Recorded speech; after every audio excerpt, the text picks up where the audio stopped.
Karma is directly related to rebirth. Karma is a basic concept. Rebirth is a derivative concept. We have to understand that. With origins in ancient India, rebirth is a fundamental concept of Hinduism, Buddhism, Jainism, Sikhism, and Taoism. Rebirth is a concept that all living beings go through a cycle of multiple births. The rebirth may be in an altogether different situation, realm, or form. The situation in which rebirth happens depends upon the seeds of karma sowed in the past lives. The soul just transmigrates into another physical body and starts a new life to reap these seeds. The cycle of birth, death, and rebirth continues indefinitely. Think of our body as the vehicle of our soul. So, before the soul takes birth, it takes a list of karmas which we need to work upon and settle down in the forthcoming birth. There are karmas which I would have created with various people in my past incarnations.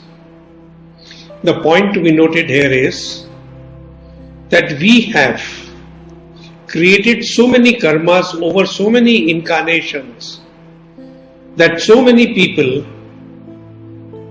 that we cannot settle all of them in one go, one single incarnation. So, similar to our daily task,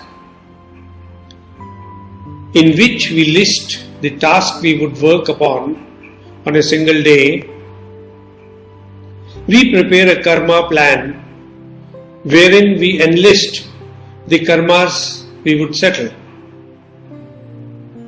with selected people in the forthcoming incarnation. Therefore, it is believed that the only thing that remain constant are the soul and the mind.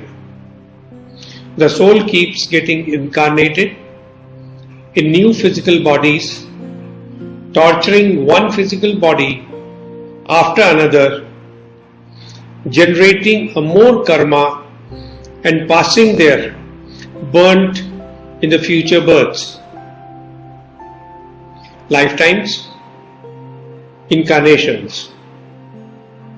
We definitely inherit hereditary characters from our parents. However, the karmic tendencies accumulated by us over thousands of previous lives play a much larger role in forming our physical and mental characteristics than the ones inherited from our parents.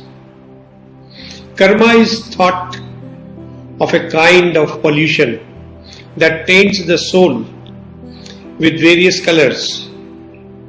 Based on this karma, a soul undergoes transformation and reincarnates in various states of existence, like heavens or hells, or as humans or animals.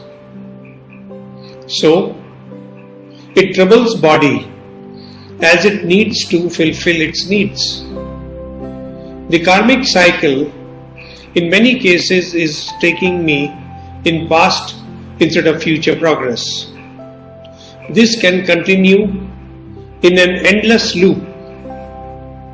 What we mean is that there is little life, the victim becomes the culprit of the next life. The culprit can become the victim, and so on and so forth, or until the issue is resolved. Continuously, we do not remember any of our past lives or our past karmas. We do not even remember the faces or names of people with whom we have created these karmas. We are not even aware of names of people with whom we have created these karmas. We are not even aware of why we are being tortured, humiliated, insulted, or victimized.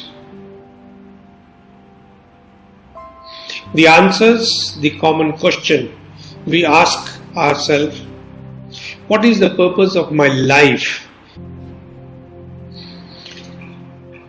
The immaterial essence of an individual life is always pitted against the effervescent, the ever-existing soul, and has been a subject of much interest and discussion since the onset of humanity through various religious teachings and philosophies. It has been continuously reinforced upon us that the soul leads us into progressive spirituality and becoming one of the Creator.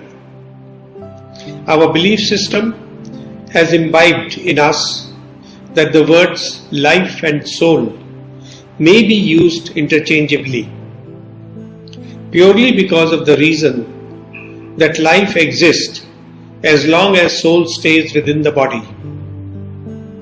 The entire system of life has been made extremely complicated, not by our body, not by our will, but by our soul. A human body is just being used as a mere bank account by this accountant called the soul. The soul maintains the account books of not only this current life, but also of all its previous as well as future lives. The soul keeps the karmic account of all its assets, liabilities, profits, losses, debtors and creditors to further manipulate all the information by its own selfish motive of fulfilling its desire, satisfying its emotions, and finally to evolve and become one with the superconsciousness that is the Creator.